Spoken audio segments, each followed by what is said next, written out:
Hi guys, it's Kasha. So I started my YouTube channel to document my type 1 diabetic pregnancy. I had a couple reasons for wanting to do that. One, I couldn't really find a lot of content like that, and before I got pregnant it was something that I searched for and really wished I had seen another type 1 diabetic go through that journey. And two, I wanted to record what a healthy type 1 diabetic pregnancy looks like. So what I mean by healthy is one where my blood sugars were essentially normalized. I was able to lower my A1C. I had it checked 3 times during pregnancy. It was 5.1, 4.7, and 5.1. Which resulted in a very healthy pregnancy, very healthy baby. I filmed a video about how I lowered my A1C for pregnancy, and if you want more details about that, I will link that video down below. It's long, but it goes into more depth about how I lowered my A1C. But in today's video, I want to narrow it down to what I would call the one essential thing that changed my life when it came to blood sugar control. I went from being your typical type 1 diabetic who lived on the roller coaster of blood sugars, of highs and lows.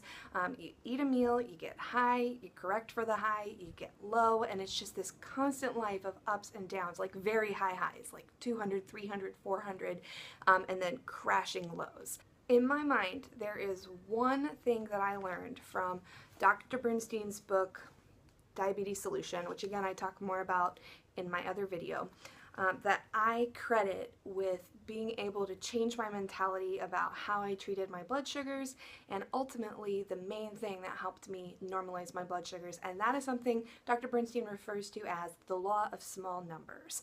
Now, he's got an entire chapter dedicated to it in his book, and I'm not going to go into all of the details that he does in his book, but I want to break it down for you, really just this first line in his chapter about the law of small numbers. Big inputs make big mistakes. Small inputs make small mistakes. Okay, now this phrase is absolutely key in my experience to controlling your blood sugars when you're diabetic. What it essentially means is when you're dealing with small numbers, so again, we're looking at the law of small numbers, you're looking at a small number of carbohydrate, like let's say 5 versus 80, which then requires a small number of insulin, let's say half a unit to cover 5 carbohydrates versus 5 units to cover many more carbohydrates.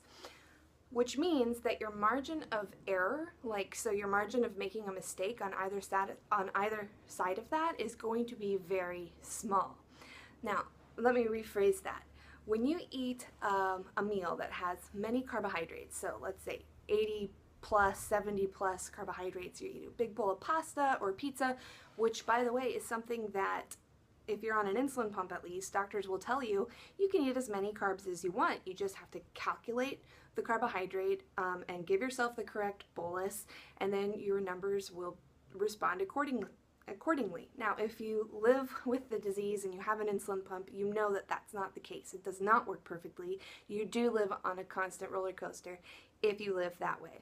Any calculation, mathematical calculation that you do is going to have some margin of error, which means there's going to be a little bit of room in there, plus or minus. So either you're going to be off by a little bit too much, or you're going to be off by a little bit too little when it comes to dosing your insulin or whatever.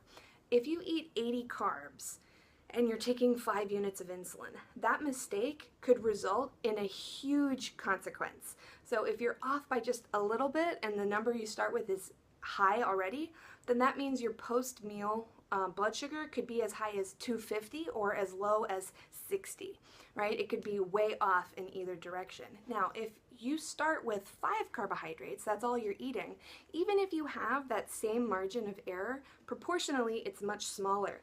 So if you're off in your calculation, your blood sugar is only going to be 10 points higher than you wanted it to be. So your post-meal number may be 110 instead of 85. You know, you see what I'm saying? So when you have small inputs, the mistakes are much, much smaller. Now, one of the main pitfalls I see in the Bernstein method, what I call the Bernstein method, again, if you read his book, he goes into a lot of detail about what that method is. It's essentially eating virtually no carbohydrates. So treating blood sugars and treating your diabetes through diet, like by reducing the number of carbohydrates, because ultimately it's carbohydrates that make our blood sugars go high, right? So he almost eliminates carbohydrates.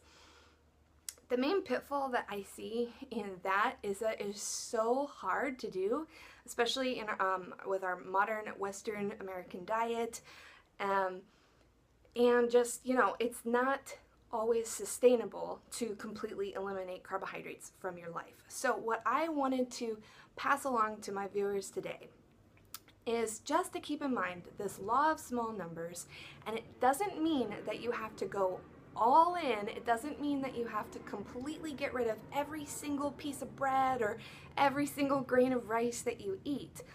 All it means is I'm going to think about keeping the numbers small. So that means I'm going to think about keeping my meals under a certain number of carbohydrates, whatever that is. If you're used to eating 100 carbohydrates for a meal, maybe it means eating 45 carbohydrates for a meal, just making it less.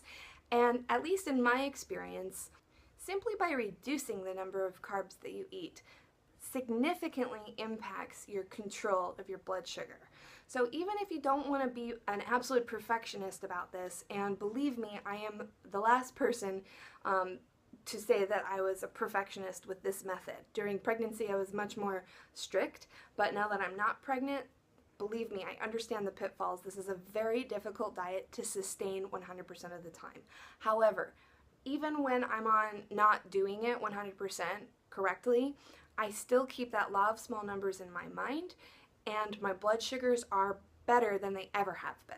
Even if I'm not being perfect, if I keep the numbers small, then the mistakes are small. So instead of the roller coaster looking like this, you know, instead of having numbers that shoot to 300 and then drop down to 30, my numbers shoot to 135 or 150 and drop to 60. You know, so that roller coaster is a lot tighter. It's like a much more boring roller coaster, you can say. Like the ups are less and the downs are less. So that is my message for today. If there's one thing that you can take from this, the law of small numbers. Keep everything small. Carbohydrate intake is small, insulin dose is small, and the mistakes you see on your blood sugars are going to be small.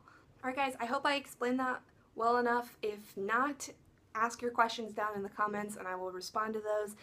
Once again, if you want to see a more detailed description of Dr. Bernstein's book and how I lowered my A1C for pregnancy, check out the link down below. And thank you guys for watching. I'll see you in my next video. Bye!